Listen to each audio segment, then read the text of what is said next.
Hello, amazing souls. Welcome to the Soul Vibe Insights Podcast, a show to demystify the soul, intuition, and the Akashic Records. We know a thing or two about the ups and downs of being on a spiritual growth plan and how to find the higher perspective, even when it seems like there isn't one. I'm your host, Maddie Hollingsworth. And I'm your host, Emily Pearl. We've been professional intuitives and energy healers for over 20 years now.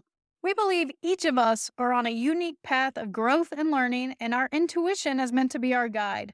The problem is, most of us have never learned how to use it. That's where we come in, helping you discover how your intuition works and the lessons your soul has chosen to learn in this life is what we're all about.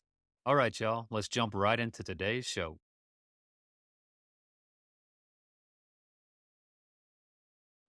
Hey there, amazing souls, and welcome to today's show. How knowing your soul's journey sets you up for success. Yay, this is such a cool topic. We're so excited to do this. Yes, we are.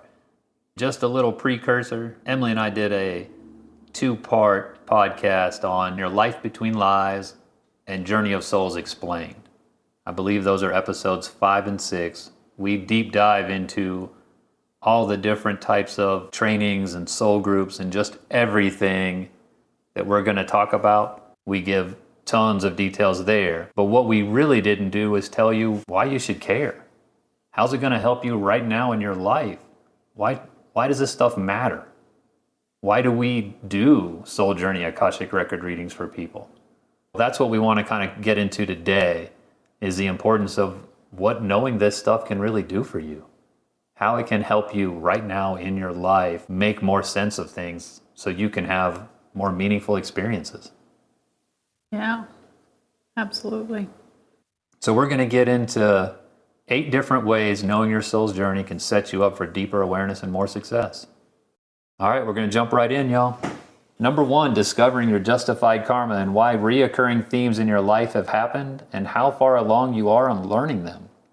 The 2 most prevalent forms of justified karma that we get into when we research a soul's record are their life lessons and their soul group's karma.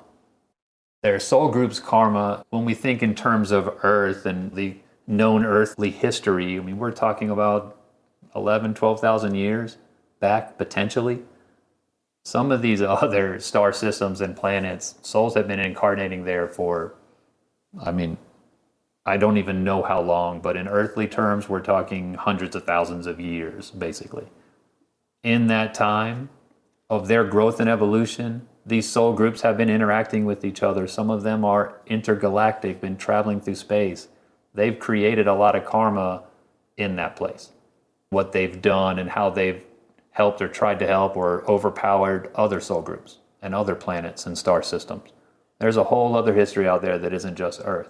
So there may be things that you're carrying here with you that your soul group has almost worked through or completely worked through or is still trying to work through. You may run into people, a complete stranger, and you just want to help them. You want to do anything in your power to help them, get to know them, give them a leg up. This could be the person sitting on the street corner with a sign, and you never give money or food out. And then all of a sudden you're like, let me take you to the grocery store, and you're dropping $100 on groceries and driving them to the gas station and back to their house, and you don't know why. There could be this weird soul urge that they're from a soul group that you could have karma involved with, and you're trying to work that off in some way. It's kind of interesting how that could play out. So Maddie kind of covered it a little bit already, talking about the life lessons. When we research life lessons in the Akashic Records for the different souls, we look into what their most dominant life lesson is, or their primary life lesson, and that this is going to be the life lesson that they decided that they just want to focus on the most. And then typically we find that a lot of souls have a lot of secondary lessons as well. Some souls have maybe 1 or 2 secondary lessons, and I think we've found souls that have up to 7. But we did talk a little bit about this in the other podcast, where if you have more lessons, then of course your focus is going to be a little bit more spread out. So you're probably not going to gain the momentum and learn the lessons as quickly as you would as if you were focused on just a 1 or 2 or 3. which typically takes somewhere between 5 to 15 lifetimes for any of these life lessons to be learned. You know, that depends on how aggressively you want to learn your lessons, how you go about learning them, how fast of a learner you are. It just kind of depends on what the lesson is and how many angles you want to take, you know, a look at it throughout your many lifetimes. And these life lessons play out as different themes in your life. And the theme keeps popping up in your life until you learn the lesson. I'm sure everyone can kind of take a look at their life and be like, damn, why does this keep happening? Well, that probably has something to do with your life lessons.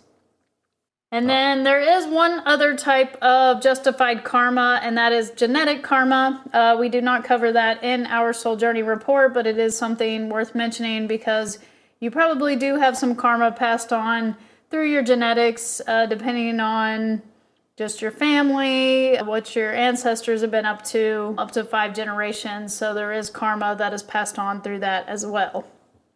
That's your grandparents, y'all. What they've been teaching on down the line, they came right into your parents and how they brought you up. And the reason we don't really get into this is I can't tell you your human experience any better than you just lived it. So think about your familial life, the lessons you've been taught, maybe those limiting beliefs that have been passed on about things. This is some of that genetic karma that you came to experience and overcome as well. And in some cases to be a cycle breaker and completely change it. That energy within your family line for yourself, for anyone alive now, and anyone that's going to be born into your family. Yeah, this is something that we can take a look at with past life regressions, but we do not get into that in the Soul Journey Akashic Record reading. And the one thing I wanted to add about the life lessons is they're really cool to kind of look at your past, things you didn't understand, with this new understanding, with this new lens, and kind of review your life. Like, oh, that theme of inner authority or wisdom or respect or any one of the 92 things that we check for, you're going to see this pattern coming, and you can review the past and understand more about your life, but then you can start to see it happening and coming before it actually gets to you.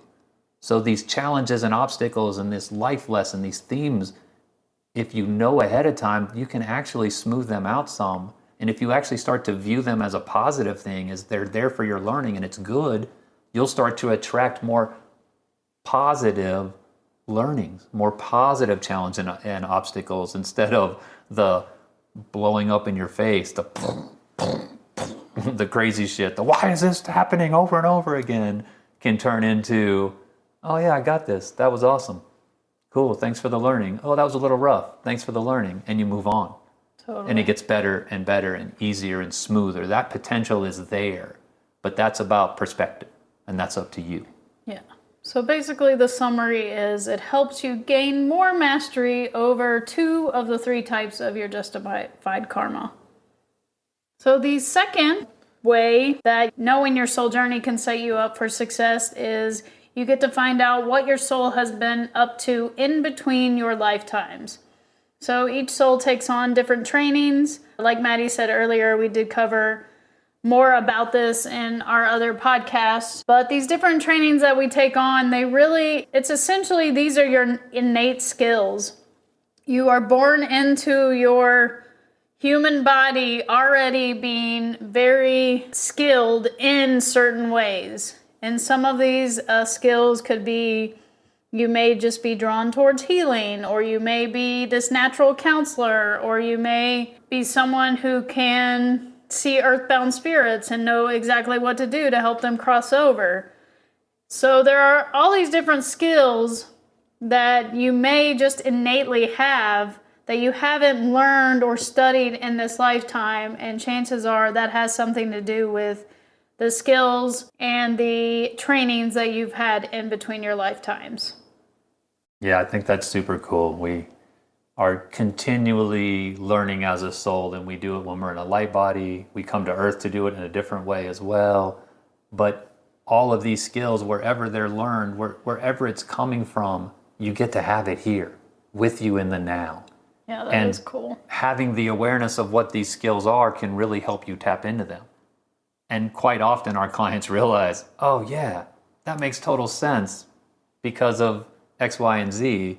And then sometimes they're like, I didn't know about that. And then we'll hear from them 6 months or a year later, holy crap, like this has really blossomed in my life. I can't believe that this has been lying here dormant and all I needed was to tap into it was some awareness. This is so cool.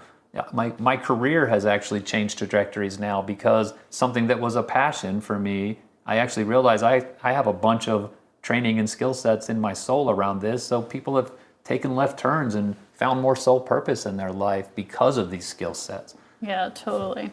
That's so cool. So moving on to number 3.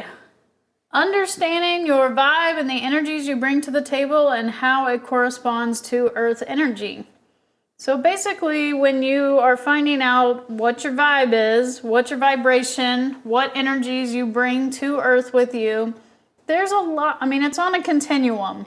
There are definitely lower density vibrations, and then there's higher density vibrations. And I'm not saying this like low and high as any kind of hierarchy whatsoever. They all have their place and they all are very important. But knowing what kind of energy you bring to earth can explain some different challenges that you may or may not have when you are in the earth energies.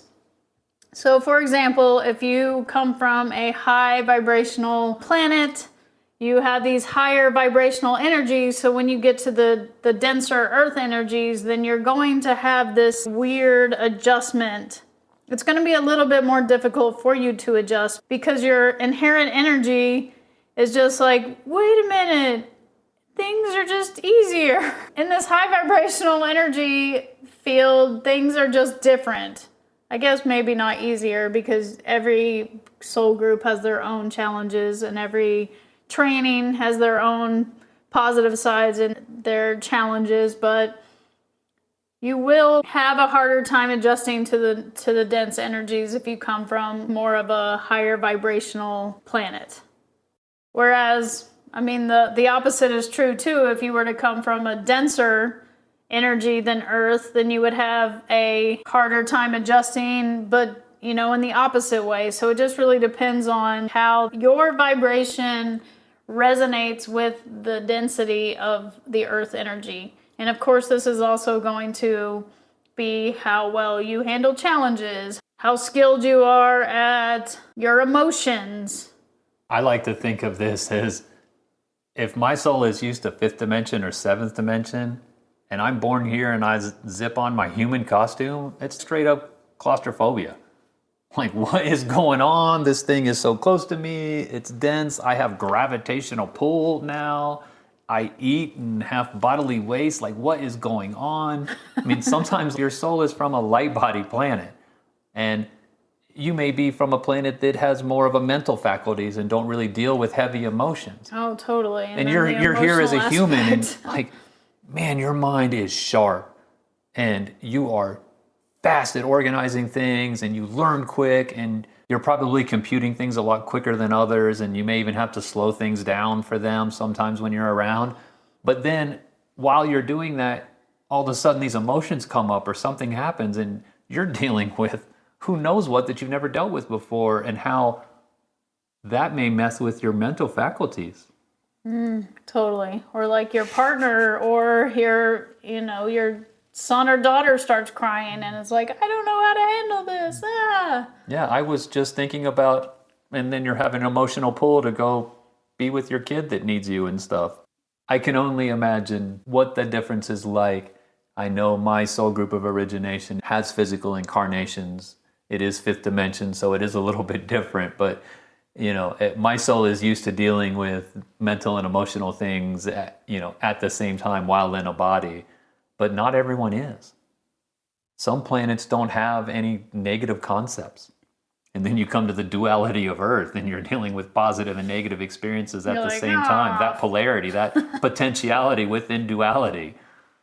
It can be a rough go. It can be amazingly beautiful. That's the cool thing about being on Earth and why souls love to come here, is for the breadth of experience that can possibly be.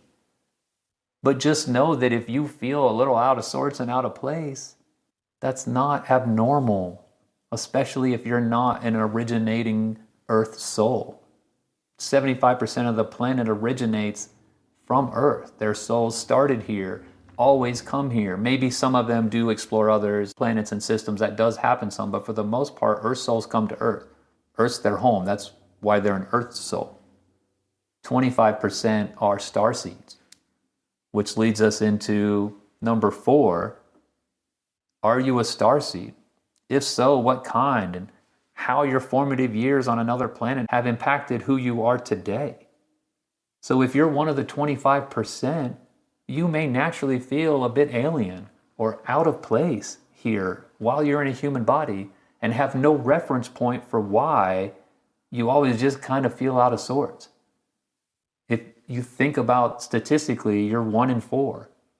You're in a group of 10, there's 2 or 3 starseeds and the rest are Earth souls. Sometimes you may have, grouped together with a bunch of starseeds and you get there. You can probably notice that the things you like, the things you're into, be they self-awareness or learning about your soul vibe or studying metaphysics or esoteric things or energy healing.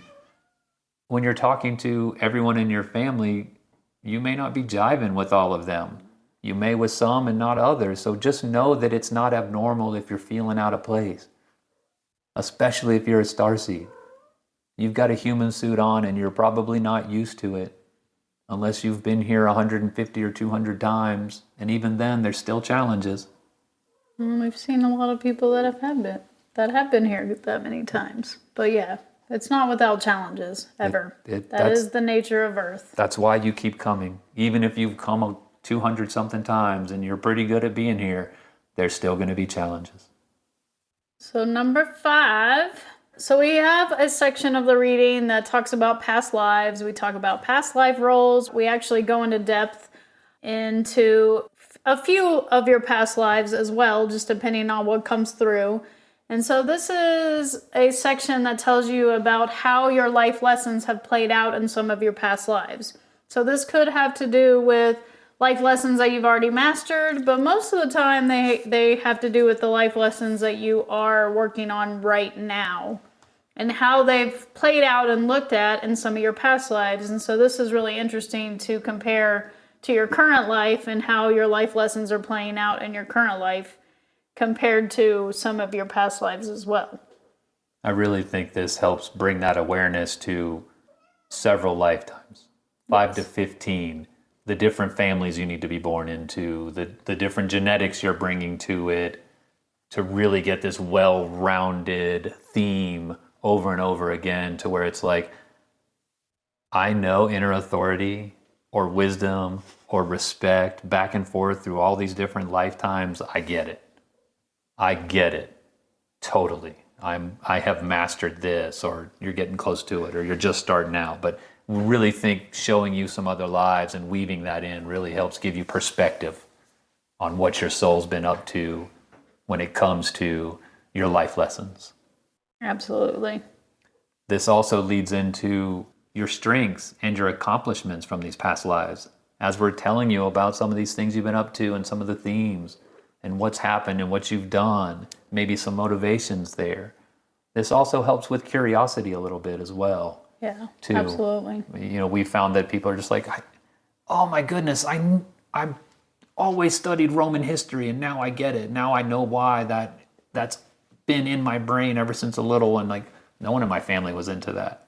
Or be it whatever it is, we do hear that quite often from folks, that it kind of just scratches a little bit of an itch on curiosity about things as well. Yeah, that's always super interesting. Or like, oh, I've always had like such an affinity towards Japanese culture, but I've never known why. And it's like, oh, well, you've spent, 10 lifetimes there and you've done a lot of learning there. So it explains why you might have an affinity towards that, even though you may not have actually been to Japan in this lifetime. What a great word, affinity. I'm scratching an itch of curiosity and you're just like, affinity for. What a lovely way to put that. Thank you. You're welcome. So it brings me to the next one. Oh, were you going to say something else? Yeah, just There's one more thing that I wanted to bring up when we deal with the past lives. We get into kind of the roles you've played and stuff, but there is a chance that another type of karma could present itself for us. We talked about your justified karma, but there is unjustified karma. And this is from negative thought forms and beliefs and unresolved issues from your past lives. Emily and I call these past life hangovers. So there's a chance that these things could present themselves as well for us to let you know that a past life regression could be something that's good for you, or to meditate on this life. If, victim perpetrator things have come up, or when we're researching the past life and we see that, oh, that was extra challenging, we may just let you know that, hey, there's this here. Let's not get into a lot of details. We don't want to trigger you or anything, but this could be worth exploring if you're ready and you want to do that as well. So there is a chance that unjustified karma could come up, possibly. And now let's move on to number 6, honey. What is it? Number 6. This is one of my favorite parts of the reading, basically because it helped me so much. And that is learning my intuitive gifts. Knowing your intuitive gifts helps jumpstart your intuition faster than anything else.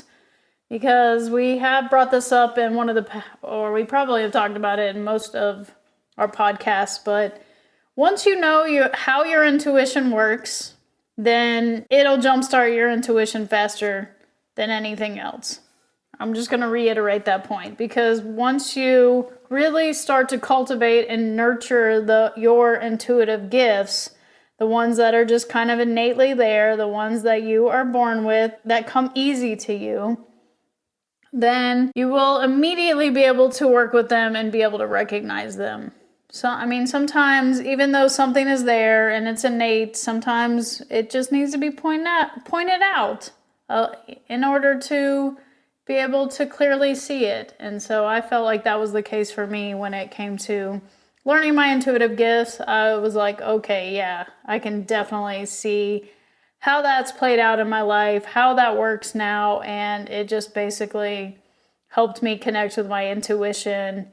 And I know what is my intuition every time now. Yeah, absolutely. Knowing your strongest intuitive gift and leaning into that and being able to cultivate that trust and develop that through practice. It's amazing what a little bit of awareness or validation on something will help. Totally. And I also feel like it's worth mentioning that, for the longest time, there was only the one intuitive gift. It was always just clairvoyance. And then now there's so many other intuitive gifts. It's like they've been kind of differentiated. So now it's a little bit easier to bring awareness to these other intuitive gifts, especially since, there's a small percentage of the population that is clairvoyant, and the majority have these other intuitive gifts, like the clear feeling or the clear knowing, and those are a little bit more obscure, because for the longest time, people think, oh, seeing is believing, but that's not really the case. There's a lot of things that happen underneath the surface that once you cultivate that trust, then you do have that belief within yourself. And that's a really precious skill to have, is trust in your own intuition and trust that you know the way. There's just so much conflicting information in this world today. And when you can just tune into yourself, into your own intuition, and really know what is right for you, then that is I think that's just a really important skill to have. It's such a precious gift, such an important skill to have. And by tuning into yourself and using your own intuition, that's one of the main ways that your soul actually speaks to you, is through intuition. So you're connecting with your soul vibe, with your soul self. You're also tuning out the noise of everyone else. The unwanted influencing energies, the mass media telling you where to go, the family or the parents or the friends that think they know what's best for your life more than you do. If you can tune that out and tune into your intuition, then you can really connect with your heart's true desires, your soul's true desires for your life, for your learning. Because everyone is unique. Despite us having some similarities, we all have uniqueness and unique motivations and uniqueness in what a meaningful experience in life is for us. Even if there's similarities, you still have this uniqueness. So being able to tune into your desires with your intuition is such a precious gift, such an amazing skill to have. And cultivating that trust within yourself is also a very important skill to have in this day and age, in this informational age, with all of this, conflicting information and all of this information coming in. So, everybody's got an opinion. I mean, and there's gaslighting that's out there and stuff too. And there's just conflicting information. Not that it's gaslighting, just we have different opinions or proven different theories, and they conflict. Yeah. Well, how do you get down to it? I mean, do you let your mind try to sift through it all, or do you let your intuition come in too and have a voice of communication within you? Bring that magic and logic together. Yeah, it really helps save time. Oh, yeah. Yeah, it absolutely does. But I feel like that brings us to our next point, which is knowing your soul's journey. It really helps you to be able to differentiate between your soul's personality and your human personality. And if you really want to delve a little deeper on this subject, I do have a blog post on our blog that talks about the differences between your soul's personality and your human personality. And so if you want to delve deep, you are welcome to go to our blog to read about that. But some of the traits that your soul's personality has will feel intertwined or obvious. And then I feel like most of them are pretty obvious, like once they're pointed out. Intertwined or obvious with your human personality. Oh, totally. Okay, I see that. But then some will be there will be some differences as well. Like, where'd that come from? I didn't learn that. My family's not that way. No one taught me that. But yet, here I am kind of in every situation. I've got this tone of, I just want to have fun loving and be the, center of attention like the actor on stage. Vegan souls are kind of that way. They're very fun loving. They don't mind being the center of attention. They may get a little nervous about it, but they step right up and they'll be the goofball having a little too much fun. Or being ridiculous because, laughter's beautiful medicine. They could come from a family who's super stiff. But yet here they are, they're always that way. And it wasn't something that they learned or they were conditioned through their environment and through their family upbringing. So some things will be like, that's where that came from. That's where those little tendencies are. And some of them will blend right in. Your super smarts and your very logical and super well-educated family. And you'll understand, that really smart personality that I like to know things. I like to be assured of myself. I like to research all the points out. That fits very well with my soul's personality. And a lot of this will come from when we talked about, are you a starseed or an earth soul? Every soul group has its own little flavor, its own special skill sets, or kind of how they are when they're in a group and how they treat each other. Be it their healing modalities that they share and their concern for others, and they're not just themselves first and concerned, but others around them are as important as themselves and their family. They don't differentiate between that, where I'll take care of myself and my family first and then I'll look to help others. Some soul groups, their personality is just community oriented. There you go, babe. That's a much better way to put that. Community oriented, no matter where you fit in the familial and friendship bonds and stuff like that. So knowing your personality and understanding where things came from can help you sift between your conditioning in this human life, which you came for. But it can also help you get real with who you are every single time you come to Earth. It's like the foundation of your personality, and then your human self is built on top of it. So knowing who you are can help you express that truth of your soul self, to let that soul vibe come out more. Maybe you've judged against some of those parts because they weren't as appreciated in your family or amongst your peer group. Well, now you can appreciate yourself because this is who you are. We're keeping a little kitty right now, and she's about 1, and she is so rambunctious. She's like trying to play with my computer charging cord right now and climbing all over the chairs. She's super adorable. All right, so that brings us to number 8. And the biggest... I would say the biggest, most important reason you would want to know your journey of souls, and it's not the last positive thing that you can gain by knowing the journey of souls, but it's definitely the last one we wanted to bring up for this episode. And it's a huge one, yo. People talk about it all the time. Oh, yeah, this is a big one. So, number 8 is knowing your soul's purpose. Hint, hint. It's way more than your job. A lot of people like to connect the thing they do, the work, their job with, that's my soul's purpose. That's what I'm here for. And there can be a big disconnect between your job and your purpose, or your job and you feeling purposeful. Although they can be intertwined. They absolutely You can definitely play out your soul's purpose within your job and your career. I'd like to think that we are moving in that direction. However, there's just so much more to your soul purpose than just one thing. You're not meant to come here to do one thing, one job. That's your soul's purpose. No, there's just way more depth to your soul and to your purpose. And there's a lot of different dimensions. Ding, ding, ding. Emily nailed it. It's not just one thing, period. That's what I was going to say. If you think it's your job, nope. If you think it's any one thing, nope.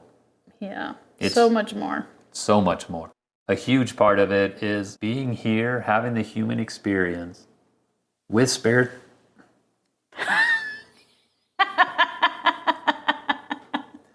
With spiritual amnesia. Whisper. Is expressing your soul self. Is somehow tapping into that vibe and that soul personality and letting it shine in all of its glory through the human that you are. No judgments. Just, this is who I am. I love myself. Here I am. Enjoy me. Let's do this. Like, have your life. Like, I enjoy myself. It's been too long since we've seen fish. You enjoy myself. Oh, you enjoy myself. Well, I enjoy myself. So being able to find out about your soul's journey and your personality and the vibration that you are when you're here is within your soul's purpose is expressing that. I just want to reiterate that one more time. In all of your glory, let yourself out. Yes, the world needs everyone. The world needs everyone in their unique expression. And that is very important. That is what you're here for. You signed up to come here to bring this uniqueness to the world, and by golly, the world needs you. Yes, we do. The world needs you. The world needs you. It's your potential. The world needs you shining through. The world needs your brightness and your light, whatever that is. Whatever you've been through, whatever awesome, amazing, and rough stuff, is to just tap into your uniqueness and let it out. Thank you for your bravery for being here. Yes, thank you for your courage. Because if you are here now and listening to this podcast, you are on the growth plan, which means challenge accepted. Challenge accepted. So another big part of your soul's purpose, and we touched on this already, is to work through your justified karma. There are certain things you've put in motion, like your life lessons. So work through them. Grow. Don't get bogged down and resist. If you can, shift that perspective around these themes in your life, around these patterns, and look for the learning. Because you can accelerate the patterns and then move them into a more positive vibration and a more positive attraction as far as the experience on the scale of positivity and negativity. You can really find more positivity by shifting that perception. These life lessons are built into your chakra system and the law of attraction, so they're coming anyways. You can't resist. What you resist persists. So I would challenge you to shift your perspective around your challenges and obstacles in your life. There's also the pursuit of healing your unjustified karma. These negative beliefs, these past life hangovers, these energies that are carried through your lifetimes, is to find a way to work through those and heal those. That's part of the soul's purpose, too, is healing. No one comes here unscathed. Everyone has a component there. Again, I would just challenge you to look inward and to try to bring some healing about in part of your life as well. And the last thing is there may be other kind of sub-life missions, if you will, other things that your soul group's trying to do. Or your soul, your soul group or your soul group of origination. Yeah, absolutely. That you could be studying emotions while you're in a human body, or advancing healing techniques while in a human body. So that may play into, your passions, your hobbies, maybe even the work you're doing, depending. You could be here to be a cycle breaker, to work through your genetic and ancestral karma and DNA as well. There are a myriad of other potential sub-life missions and stuff, but there could be other things like that that are drawing you here as part of your soul's purpose. But the big takeaway is it's not just one thing, and it certainly isn't just your job. No matter how important or how big that feels to you, or any one thing in your life, it's a multitude of things that make up your soul's purpose. Oh yeah, absolutely. So try to think about it in that way. We've covered everything we wanted to, at least our notes. Yeah, so shall we go through them really quick again? Yeah, let's review. So the 8 ways knowing your soul's journey can set you up for success in your life is 1, discovering your unjustified karma and why reoccurring themes in your life have happened and how far along you are on learning them, meaning what percentage you are on learning them. 2, finding out what your soul has been up to in between lifetimes. 3, understanding your vibe and the energies you bring to the table and how it corresponds to Earth energy.